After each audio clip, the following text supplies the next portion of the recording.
Hi అండి. Welcome back to కథల పొదరిల్లు. Please ముందుగా వీడియోకి ఒక చిన్న లైక్ చేయండి. ఈరోజు కథ love you my wife episode number 11. కథను రచించిన వారు చిన్ను గారు, వాయిస్ ఓవర్ శ్వేత. ఇక లేట్ చేయకుండా స్టోరీలోకి వెళ్ళిపోదాం. జాను, లేట్ అయింది కదా, వెళ్దామా అంటూ మహి అడుగుతుంది. మహి, నాకు ఇంకా అసైన్మెంట్ కంప్లీట్ అవ్వలేదు. ఇది కంప్లీట్ చేసే వెళ్తాను, నువ్వు వెళ్ళు అంటూ జానకి తన వర్క్ని కంప్లీట్ చేసే పనిలో పడింది. జానకి టైం కూడా చూసుకోకుండా తన వర్క్ చేసుకుంటూ ఉంది.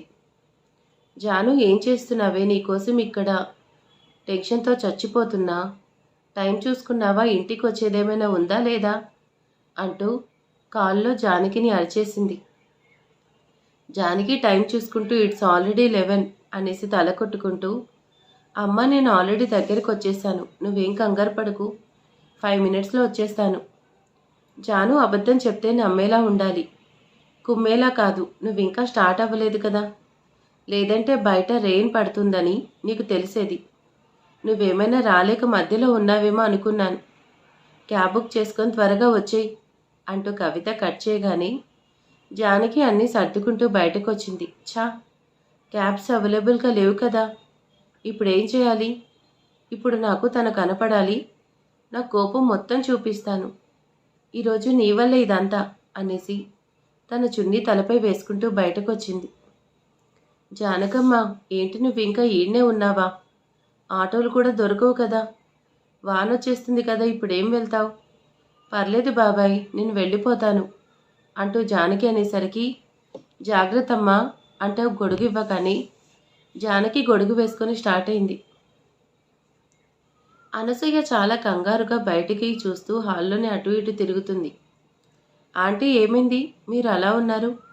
జనని, రామ ఇంకా రాలేదు కదా, తన కోసమే చూస్తున్నాను. పైగా రెయిన్ కూడా పడుతుంది. ఆంటీ, టైం పడుతుందని రామ కాల్ చేసి ఇన్ఫామ్ చేశాడు కదా. ఆఫీస్లో అర్జెంట్ వర్క్, పైగా రెయిన్ కాబట్టి ఎక్కడో ఆగుంటాడు. రామ వచ్చేస్తాడు కదా, మీరు టెన్షన్ అవ్వకండి అంటూ జనని అనసూయకి సర్ది చెప్పి, రామాకి కాల్ ట్రై చేసినా కాల్ కనెక్ట్ అవ్వకపోయేసరికి సిగ్నల్ ప్రాబ్లం అనేసి అనసూయతో పాటు తను కూడా వెయిట్ చేస్తుంది జనని. జానకి వర్షంలో నడుస్తూ వస్తుంటే గాలికి అండ్ రెయిన్కి తన డ్రెస్ మొత్తం తడిచిపోయింది. అసలే వైట్ పంజాబీ డ్రెస్ అయ్యేసరికి పాలరాతి శిల్పం లాంటి తన అందాలు మొత్తం ఆ డ్రెస్ నుంచి బహిర్గతం అవుతున్నాయి. ఆ జానకి చేతిలో ఉన్న గొడుగు గాలికి ఎగిరేసరికి జానకి ఆ గొడుగు కోసం వెనక్కి తిరిగేసరికి తన చున్నీ గాలికి ఎగురుతూ ముందుకు వెళ్ళేసరికి జానకి గొడుగును వదిలేసి చున్నీ కోసం ముందుకు వెళ్ళింది. ఆ చున్నీ గాలికి వెళ్తూ అక్కడే ఎదురుగా వస్తున్న కార్ ఫ్రంట్ గ్లాస్ని కవర్ చేసేసరికి ఆ రోడ్డు మీద వస్తున్న కార్ సడన్ బ్రేక్తో ఆగింది. జానకి ఆ చున్నీ కోసం పరిగెడుతూ ముందుకు వస్తుంటే ఆ వర్షపు చెల్లుల సవ్వడి కంటే తన అందెల సవ్వడి వినసొంపుగా వినిపిస్తుంది. కార్ సడన్ బ్రేక్తో ఆపిన అతను ఆ మిర్రర్ మీద ఉన్న క్లాత్లో నుంచి సరిగ్గా కనిపించకుండా ఉంటే ఆ వస్తున్న అమ్మాయిని చూస్తుంటే తన వల్ల జరిగిన మిస్టేక్కి తనను ఫస్ట్ కోపంగా చూస్తున్నా తను దగ్గరకు వచ్చే కొద్దీ ఆ అమ్మాయి ఎవరో చూడాలని అతని ఇంటెన్షన్ పెరుగుతుంటే అతని ఎక్స్ప్రెషన్స్ మారిపోతున్నాయి. స్వర్గం నుంచి వస్తున్నట్టుగా వైట్ కలర్ డ్రెస్లో అలా పరిగెడుతుంటే నల్లని తన కనులను చూడాలని అతని కనులు కలవరపడుతున్నాయి. ఎర్రని తన పెదవుల అందం తన మనసుకి గాలం వేసినట్టుగా లాగేస్తుంటే తన గుండెల్లో చిన్నగా అలజడి మొదలైంది. కారు మీద ఉన్న చున్నీని లాగుతున్న ఆమె చేతి వేళ్ళు తడిసిన తన కురులు వెనక్కి ఆనుకుంటూ తన చున్నీ తీసుకుంటూ కారు వైపు చూసి నవ్వుతూ ప్లీజింగ్ అన్నట్టుగా చెప్తున్న ఆమె నవ్వుకి ఆ క్షణం మళ్ళీ పుట్టడానికి ఈ క్షణం మరణించినా తక్కువే అన్నట్టు చూస్తున్నాడు. జానకి కారు దాటి వెళ్ళిపోతుంటే తనని క్లియర్గా చూడాలనే అతని ఇంటెన్షన్. వెంటనే కారు దిగుతూ ఎక్స్క్యూజ్ మీ అంటూ తను వెనక్కి తిరగగానే తన ఎదురుగా ఉన్న అమ్మాయిని నవ్వుతూ చూస్తున్నాడు. తన నుంచి అతను చూపు తిప్పుకోవడం కూడా చాలా కష్టంగా ఉంటే తన ఫేస్ మీద పడుతున్న వాటర్ని తుడుచుకుంటూ తనని చూస్తున్నాడు. జానకి తనను పిలిచేసరికి వెనక్కి చూసిన తను కూడా అలానే చూస్తుంటే అతని మొబైల్ రింగ్ అయ్యేసరికి ఇద్దరు కాన్షియస్లోకి వచ్చేసరికి అతను మొబైల్ లిఫ్ట్ చేశాడు. రామా, నువ్వెక్కడున్నావు? ఇంటికి వచ్చేస్తున్నావు కదా అంటూ నాకు కంగారుగా ఉంది. నువ్వు వెంటనే ఇంటికి వచ్చేరామా అంటూ అనసూయ అంటుంటే, ma'am I'm on the way అంటూ కాల్ కట్ చేసి చూసేసరికి తన ఎదురు ఎవరూ లేరు. ఇప్పటి వరకు తను ఇక్కడే ఉంది కదా, అంతలోనే ఎక్కడికి వెళ్ళింది అనేసి మొబైల్ని హెడ్పై ట్యాప్ చేస్తూ కార్ డోర్ ఓపెన్ చేశాడు. కార్ డోర్ ఓపెన్ చేశాడంటే కార్ స్టార్ట్ చేసుకుని వెళ్ళిపోతాడని అర్థం కదా.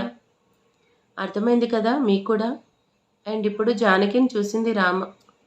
జానకిని చూడగానే రామబాబుకి సంథింగ్ ఏదో అయ్యింది. మొత్తానికి రామ జానకిని కలిపేశాను. మీరు హ్యాపీ కదా?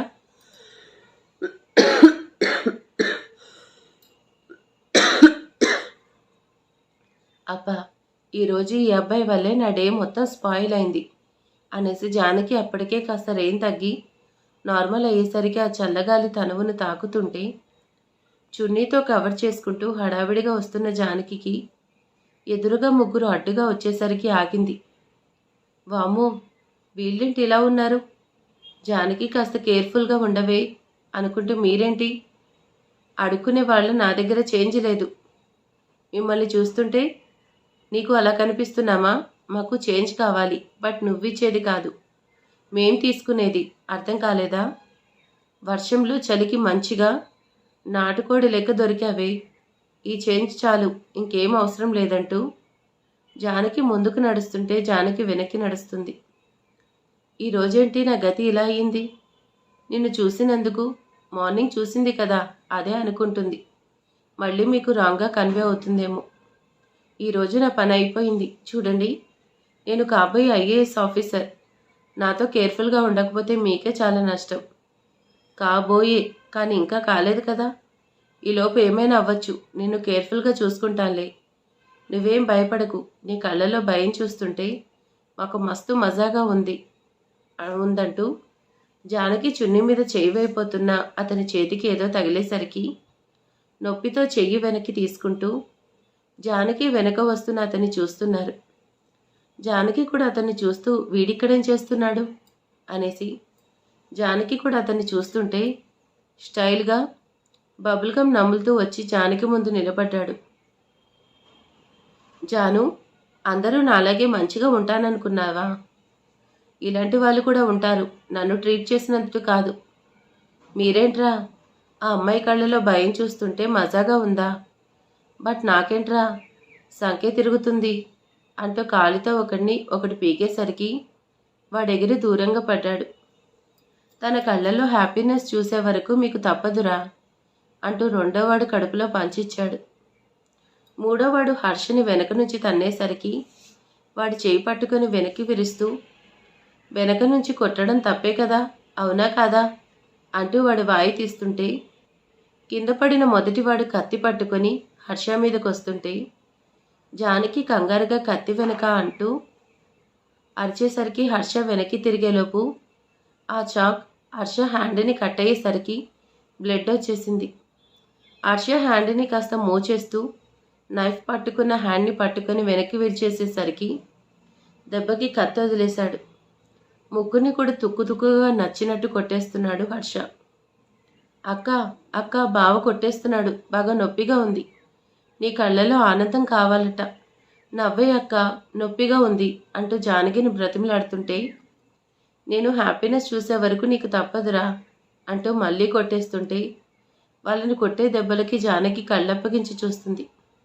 బావా, నేను అందంగా నవ్వుతా అనేసి నా భార్య చెప్పేది, నవ్వేదా అంటున్న వాడి గుండు పగలు కొడుతూ, నీ అబ్బా, నువ్వేమైనా కాజలనుకున్నావా నీ నవ్వు చూడ్డానికి అంటూ వాడిని కొట్టే వరకు వాడి బాధకి జానకి ఫేస్లోకి స్మైల్ వచ్చేసరికి కొట్టేవాడు కాస్త ఆగి జానకినే చూస్తుంటే వాళ్ళ ముగ్గురు అక్కడి నుంచి పారిపోయారు. జానకి అప్పుడే తన స్మైల్ని ఆపేస్తూ మూతి ముడుచుకునేసరికి హర్ష జానకి దగ్గరగా వస్తూ, ఇంగ్లీష్లో అదేదో పదం ఉంటుంది కానీ టైంకి స్ట్రైక్ అవ్వట్లేదు. థ్యాంక్స్ కదా, బట్ నేను నీకు థ్యాంక్స్ చెప్పను. నేనేం నిన్ను హెల్ప్ అడగలేదే, నువ్వే నాకింత బాడీ ఉంది అనేసి చూపించుకున్నావు. అబ్బో, పొగరు బానే ఉంది అనేసి అనుకుంటూ ఉన్నాడు. నాకేం పొగరు లేదు, నీకే యాటిట్యూడ్ ఉంది. అసలు నీ వల్లే ఈరోజు ఈ గొడవ అయింది. నేనేం చేశాను? పాపం పోనీలే, ఆడపిల్ల డేంజర్లో ఉందని హెల్ప్ చేశాను. అది కూడా తప్పేనా? జాను, మార్నింగ్ నువ్వు చేసిన దానికి నేను మా మేడం దగ్గర బుక్ అయ్యాను. ఇక్కడ ఇలా లాక్ అయ్యాను.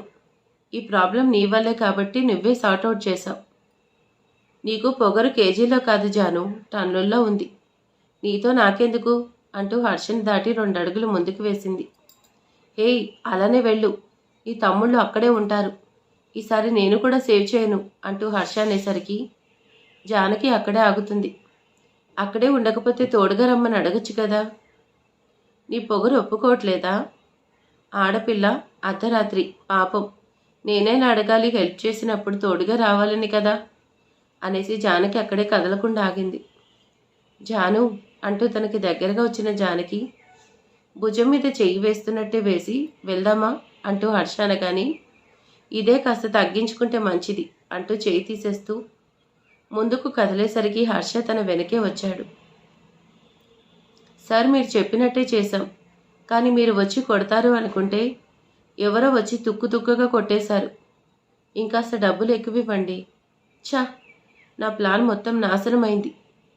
నేను జానకి ముందు హీరో కావాలని ఇదంతా చేస్తే వాడెవడో అయ్యాడు అనేసి విలాస్ కోపంగా స్టీరింగ్కి హ్యాండ్ కొట్టుకున్నాడు. ఓయ్, ఈ టైంలో నువ్వు ఇక్కడేం చేస్తున్నావు జాను? డౌట్గా చూస్తూ అడుగుతుంది. హలో మేడం, నీ డౌట్ చూస్తుంటే నేనేదో కావాలని నేను ఇంప్రెస్ చేయడం కోసం మా రౌడీస్ని నేనే సెట్ చేసినట్టు మాట్లాడుతున్నావు. నేనేం అలా అనలేదు. బట్ ఆ చూపుల్లో అదే ఉంది. ఫర్ యువర్ కైండ్ ఇన్ఫర్మేషన్, నాకు అంత అవసరం లేదు. నేను ఒకరి దగ్గరికి వెళ్ళాల్సిన అవసరం లేదు. ఎవరైనా నా దగ్గరికే వస్తారు. నేను నా ఫ్రెండ్ని డ్రాప్ చేయడానికి వచ్చాను అంటూ ఇద్దరు మాట్లాడుకుంటూ నడుస్తున్నారు. నీ ఫ్లాట్ వచ్చేసింది కదా, ఇంకా నేను వెళ్తానంటూ హర్ష వెళ్తుంటే, హర్ష గారు అంటూ జానకి పిలిచేసరికి హర్షబాబు ఫ్యూజ్ ఎగిరిపోతుంటే వెనక్కి చూశాడు. Thanks for what? తోడుగా వచ్చినందుక, లేదంటే హెల్ప్ చేసినందుక? జానకి నవ్వుతూ నువ్వు దేనికనుకుంటే దానికి అంటూ హర్షకి షేక్ హ్యాండ్ ఆఫర్ చేసింది. హర్ష హ్యాండ్ ఇస్తుంటే జానకి హర్ష హ్యాండ్ని చూసి బ్లడ్ పోతుంది అంటూ తన చున్నీతో హర్ష హ్యాండ్కి కట్టింది. హర్షబాబు జానకిని అలానే చూస్తుండిపోయాడు. హర్ష గారు, ఫస్ట్ మీరు చేసిన దానికి మీ మీద కోపం ఉన్నా ఈరోజు మాత్రం చాలా నచ్చేశారు. Take care of you. అమ్మాయికి హెల్ప్ చేయొచ్చు, రౌడీస్ని కొట్టచ్చు, తనకి తోడుగా ఇంటి వరకు రావచ్చు. బట్ అమ్మాయి అడిగిందని కార్ని రోడ్డు మధ్యలోనే వదిలేసి రాకూడదు కదా. ఇకపై కాస్త షార్ప్గా ఉండండి అంటున్న జానకి మాటలకి హర్ష తన కార్ని రోడ్డు మీదే వదిలేయడం గుర్తుకొచ్చి చిన్న స్మైల్ చేస్తూ హెడ్పై రబ్ చేసుకుంటాడు. జానకి నవ్వుతూ క్యాచ్ యూ లేటర్ అంటూ లోపలికి వెళ్ళగాని అమ్మాయి హెల్ప్ అడిగితే కార్లో డ్రాప్ చేయాలి, కానీ ఇలా కారు వదిలేసి వచ్చావేంట్రా, పరవంతా పోయింది కదరా అనేసి తిట్టుకుంటూ హర్షబాబు అక్కడి నుంచి వెళ్ళిపోతుంటే హర్షని దూరం నుంచి చూస్తూ చెడ్డోడే కానీ కొంచెం మంచోడే అనుకుంటూ ముందుకు తిరిగింది జానకి. జాను అంటూ జానకి వెనక్కి తిరిగేలోపు జానకి దగ్గరికి వచ్చేసింది కవిత. జాను, నీకు కాల్ చేస్తుంటే లిఫ్ట్ చేయవేంటి? లేట్ అయిందని నేనెంత భయపడ్డాను. అసలు ఎందుకు లేట్ అయింది? అమ్మ కాసేపు నన్ను మాట్లాడిస్తావా, లేదంటే నువ్వే మాట్లాడేస్తావా? వర్షం పడుతుంటే మధ్యలోనే ఆగిపోయాను, లేట్ అయింది. అమ్మకి నిజం చెప్తే నా పని అయిపోతుంది. ప్రస్తుతానికి నిజం చెప్పకపోవడమే బెటర్ జాను. నీ కూడా వచ్చింది ఎవరు? ఆ రోజు గుళ్ళో నీతో మాట్లాడిన అబ్బాయే కదా. తను నీకు తెలియదన్నావు, మరి ఇప్పుడు నీతో ఏం చేస్తున్నాడు? అమ్మ, అతను ఏదో పని మీద ఇక్కడికి వచ్చుంటాడు. ఇక్కడ ఉంటే నాకు కూడా వచ్చినట్టేనా? నాకు తోడుగా వచ్చాడనుకుంటున్నావా? హిహి, నేనేం అలా అనలేదే, నువ్వే అనేస్తున్నావు. ఓచ్, నేనే అనేస్తున్నానా? అమ్మ, నాకు నిద్ర వచ్చేస్తుంది పద అంటూ జానకి లోపలికి పరిగెడుతూ వెళ్ళిపోతుంది. జాను నా దగ్గర అబద్ధం చెప్తుంది. ఇంతకు ముందే కదా తనతో మాట్లాడింది, ఇప్పుడు అసలు తెలీదంటుంది. నా దగ్గర అబద్ధం చెప్పేస్తున్నావా? ఏదో విషయం ఉంది. అదేదో త్వరగా పెళ్లి వరకు వచ్చేస్తే బాగుంటుంది. జాను వచ్చేసింది కదా, నేను తన కోసమే వెళ్తాను. అదేంటంటే అంకుల్ టెన్షన్ అవుతుంటే నేనే తన కోసం వెళ్ళాను. నా కూతురు జానకిని క్షేమంగా తీసుకొచ్చారు, నువ్వేం టెన్షన్ అవ్వాల్సిన అవసరం లేదంటూ కవిత లోపలికి పారిపోయింది. ఈ ఆంటీ నన్ను ఎందుకు అవాయిడ్ చేస్తుంది? జాను వెనక ఎవడో పడుతున్నాడు. జానకి కూడా వాడికి దగ్గరయ్యేలోపు జానకిని నేనే పెళ్లి చేసుకోవాలి. శేఖర్ అంకుల్కి నేనే వన్ అండ్ ఓన్లీ ఆప్షన్ అనిపించాలి. ఫస్ట్ ఈ ఆంటీ సంగతి చూడాలంటూ విలాస్ కూడా లోపలికి వచ్చేశాడు. మంచి ఛాన్స్ మిస్ అయ్యేసరికి డిసప్పాయింట్ అవుతూ తన ఫ్లాట్కి వెళ్ళిపోయాడు. నెక్స్ట్ డే మార్నింగ్, జనని, నిన్న రామ చాలా లేటుగా వచ్చాడు. తను నిద్రపోతున్నాడు. తనని రెస్ట్ తీసుకొనివ్వు, తన కాఫీ త్వరగా తీసుకెళ్ళొచ్చు. జనని, నువ్వెందుకు ఈ పనులన్నీ చేస్తున్నావు? మేడ్స్ ఉన్నారు కదా, నీకెందుకు చెప్పు జనని. ఆంటీ, ఇది నా పని అనుకున్నాను, కానీ ఈ పని నేనెందుకు చేయాలనుకోలేదు. మీకు కాఫీ ఇచ్చినందుకే నేనేం అలసిపోను ఆంటీ. జనని, నువ్వెక్కడికి వెళ్తున్నావు? ఆంటీ, కావేరి ఆంటీ వాళ్ళకి కూడా ఇవ్వడానికి వెళ్తున్నాను. కావేరిగా పిచ్చి వీడియోలు తీసుకోవడం కంటే వేరే పనేం లేదు. నీతో కూడా పనులు చేయించుకుంటుంది అనేసి అనసూయ అంటుండేలోపే జేపీ అంకుల్ నందనవనం దద్దరిల్లేలా అరిచేశాడు.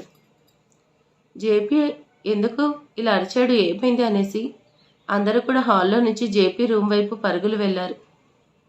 కల్పిత్, ఎందుకు మీ నాన్న అలా అరిచాడు, ఏమైంది? అత్త, నాకు కూడా తెలీదు, నేను ఇప్పుడే వచ్చాను. డాడ్ ఎందుకు అలా అరిచాడో అనేసి కల్పిత్ డోర్ని ట్యాప్ చేస్తూ డాడ్ అంటూ పిలుస్తున్న అటువైపు నుంచి అరుపులు తప్పితే ఇంకేం లేదు. రామ కూడా స్టెప్స్ దిగుతూ మామ్, వాట్ హ్యాపెండ్ అంటూ రామ కూడా అక్కడికి వచ్చాడు. రామ, ఏమైందో తెలియదు కానీ మీ మావయ్య అరుస్తున్నాడు అంటూ ఆనంద్ అంటుంటే రామ కూడా డోర్ దగ్గరికి వచ్చాడు. కల్పిత్ డోర్ నాక్ చేస్తే వర్క్ అవ్వదు అంటూ డోర్ని ఫోర్స్గా ఒక తన్ను తన్నేసరికి డోర్ ఓపెన్ అయింది. అందరూ కూడా హడావిడిగా లోపలికి వెళ్ళగానే జేపీ అంకుల్ని చూసి షాక్గా చూస్తుండిపోయారు. జేపీ, అన్నయ్య, వదిన, ఏం చేశావు? అన్నయ్య ఎందుకు అలా అరుస్తున్నాడు? అసలు ఫేస్కి ఏం చేశావు అంటూ అనసూయ అంటుంటే, చెల్లెమ్మ, ఇది నన్ను చంపేలా ఉంది, నన్ను కాపాడు చెల్లెమ్మ అంటూ జేపీ అంకుల్ అరుస్తుంటే, డాడ్ అంటూ కల్పిత్ అండ్ మావయ్య అంటూ రామ ఇద్దరు కూడా జేపీని వాష్రూమ్కి తీసుకెళ్ళి ట్యాప్ ఆన్ చేయగానే ఫేస్ క్లీన్ చేసుకొని 10 మినిట్స్ తర్వాత ఆపసోపాలు పడుతూ వచ్చి బెడ్పై కూర్చున్నాడు. మంట మంట, ఈ మంట తగ్గట్లేదు, నేనేం చేయాలంటూ జేపీ అరుస్తున్నాడు. కావేరి వదిన, నువ్వేం చేశావు? ఇప్పుడైనా చెప్తావా లేదా? వదిన అంటే అది మరేమో మా ఆయన్ని నాలాగా అందంగా ఎర్రగా చేద్దామని ఫేస్ ప్యాక్ వేశాను, దానికే అరుస్తున్నాడు వదిన. కావేరి, ఆ ఫేస్ అంతా ఎర్రగా అయింది, కెమికల్ రియాక్షన్ వచ్చిందనుకుంటా. ఏం చేశావు అంటూ ఆనంద్ అనగానే, వావ్, చూసారా జేపీ గారు ఎర్రగా అయిపోయారు. ఇంకొకసారి యూజ్ చేస్తే రోజా సినిమాలో పెళ్లి చూపులకు వచ్చిన అరవింద్ స్వామిలా ఉంటారు. అన్నయ్య, మా ఆయన యంగ్ అవుతున్నాడు అంటే నా ఎక్స్పెరిమెంట్ క్లిక్ అయింది, ఇప్పుడే అలా కావేరిలో పోస్ట్ చేస్తాను అంటూ కావేరి ఆంటీ అంటుంటే కావేరి ఆంటీ చేతిలో ఉన్న బౌల్ జనని తీసుకొని స్మెల్ చేస్తూ, ఆంటీ, ఇది మిర్చి కదా అనేసరికి అందరూ కూడా షాక్గా చూస్తున్నారు. జనని, ఇది మామూలు మిర్చి కాదు, కాశ్మీరీ మిర్చి. కాశ్మీరీ కుంకుమ పువ్వు వాడితేనే ఎర్రగా అవుతున్నారు, మిర్చి వాడితే ఇంకెంత ఎర్రగా అవుతారు?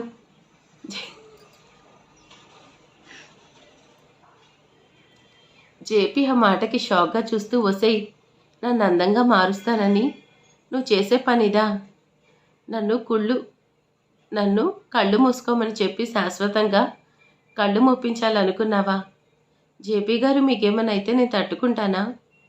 ఈ కలర్, శారీస్, జ్యువెలరీ, పూలు, స్టిక్కర్ లేకుండా నేను ఉండలేను కదా. రోజు ఇలానే చేస్తే నేనే చేస్తానే, సన్నాసిదానా. జై జై చెల్లెమ్మ, నన్ను కాపాడు చెల్లెమ్మ, దీని నుంచి నన్ను రక్షించు, మంట తట్టుకోలేకపోతున్నాను. ఊరుకోండి, మిర్చి తింటే మండుతుంది కానీ రాసుకుంటే ఏమవుతుంది, దానిలాగా ఎర్రగా అవుతాం అంటూ కావేరి అంటుంటే కావేరికి అనసూయ కాస్త తీసి రాసేసరికి కావేరి ఆంటీ అరుస్తూ వాష్రూమ్కి పారిపోయింది. అన్నయ్య ఇంకెంబడి ఇలాంటి పనులు చేయదు, రెస్ట్ తీసుకో అంటూ కావేరి పనికి అందరూ నవ్వుకుంటూ బయటకు వచ్చేశారు. బ్యూటీ టిప్స్ కోసం మనం చేసింది మనకే రివర్స్ అయింది. దీన్ని బట్టి మిర్చి తిన్నా తినకపోయినా మండుతుంది, ఇది వెంటనే నా ఫాలోవర్స్కి చెప్పేయాలంటూ అలా కావేరిలో లైవ్ స్టార్ట్ చేసింది. కావేరి అరుపులకు అందరూ నవ్వుతూ బయటకు వచ్చి హాల్లో కూర్చున్నారు.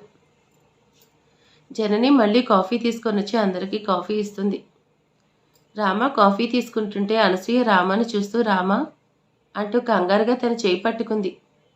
రామా, నీ చేతికి ఏమైంది? ఈ కట్టేంటి రామా? ఈ దెబ్బ ఎలా తగిలింది అంటూ రామాని చూస్తున్న అనసూయ కళ్ళలో నీళ్లు తిరుగుతున్నాయి. ఓ షిట్, నేను నిన్నటి నుండి నా హ్యాండ్ని మామ్కి కనిపించకుండా కవర్ చేస్తున్నాను, బట్ ఇప్పుడు కావేరి అత్త వల్ల మర్చిపోయానే అనేసి అనుకుంటూ అనసూయ అడిగేదానికి సైలెంట్గా ఉన్నాడు. రామా, నిన్నే అడుగుతున్నాను, ఈ దెబ్బ నీకు ఎలా తగిలింది అంటూ అనసూయ అనగానే నిన్న నైట్ జరిగింది రామ కళ్ళ ముందు మెదిలేసరికి ఫేస్లో ఆటోమేటిక్గా చిన్న స్మైల్ వచ్చేసింది. రామా నేను అడుగుతుంటే నువ్వేంటో నవ్వుతున్నావు అంటూ ఆ కట్టు తీసేస్తుంటే రామా చెయ్యి వెనక్కి లాగేసుకుంటూ మామ్, ఇదేం పెద్ద ఇష్యూ కాదు, చిన్న స్కాచ్, నేనే బ్యాండేజ్ వేసుకుంటాను. నిన్న నైట్ ట్రైన్లో కార్ డోర్ ఓపెన్ అయింది, చూస్తుంటే హ్యాండ్ కట్ అయింది అంతే. మామ్, నేను ఫ్రెష్ అయ్యి వస్తానంటూ రామ అక్కడి నుంచి ఫాస్ట్గా తన రూమ్కి వెళ్ళిపోయాడు. రీడర్స్ నిన్న రామ కార్ డోర్ ఓపెన్ చేశాడు కానీ ఎక్కలేదు అన్నారు కదా, ఇప్పుడు మీకు ఆన్సర్ దొరికింది కదా. నిన్న రామ కార్ డోర్ ఓపెన్ చేస్తుంటే బై మిస్టేక్ హ్యాండ్ కట్ అయింది కాబట్టి తనే ఫస్ట్ ఎయిడ్ చేసుకుని అక్కడి నుంచి వెళ్ళిపోయి ఉంటాడు. మీరు ఇన్ని డౌట్స్ అడుగుతుంటే నేను క్లారిఫై చేయలేకపోతున్నాను, బట్ మీ డౌట్స్ క్లారిఫై అయింది కదా.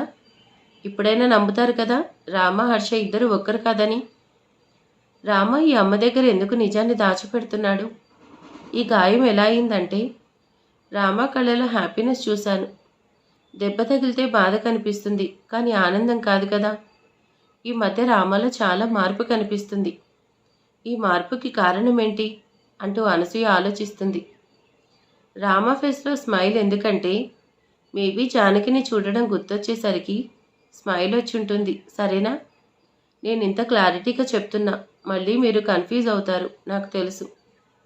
రూమ్లోకి వచ్చిన రామ కట్టుని చూసి నవ్వుతూ, ఇది నీ వల్లే అని మామ్కి తెలిస్తే నీకోసం వెతికి మరీ వచ్చేది.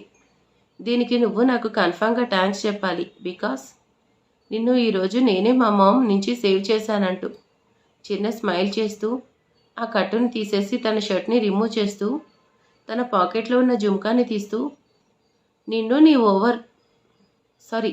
నీ ఓనర్ దగ్గరికి చేర్చడం కాస్త లేట్ అవుతుంది, అప్పటి వరకు నువ్వు ఇక్కడే రెస్ట్ తీసుకో అంటూ రెండు కూడా కబోర్డ్లో పెట్టేసి ఫ్రెష్ అవ్వడానికి వెళ్ళాడు.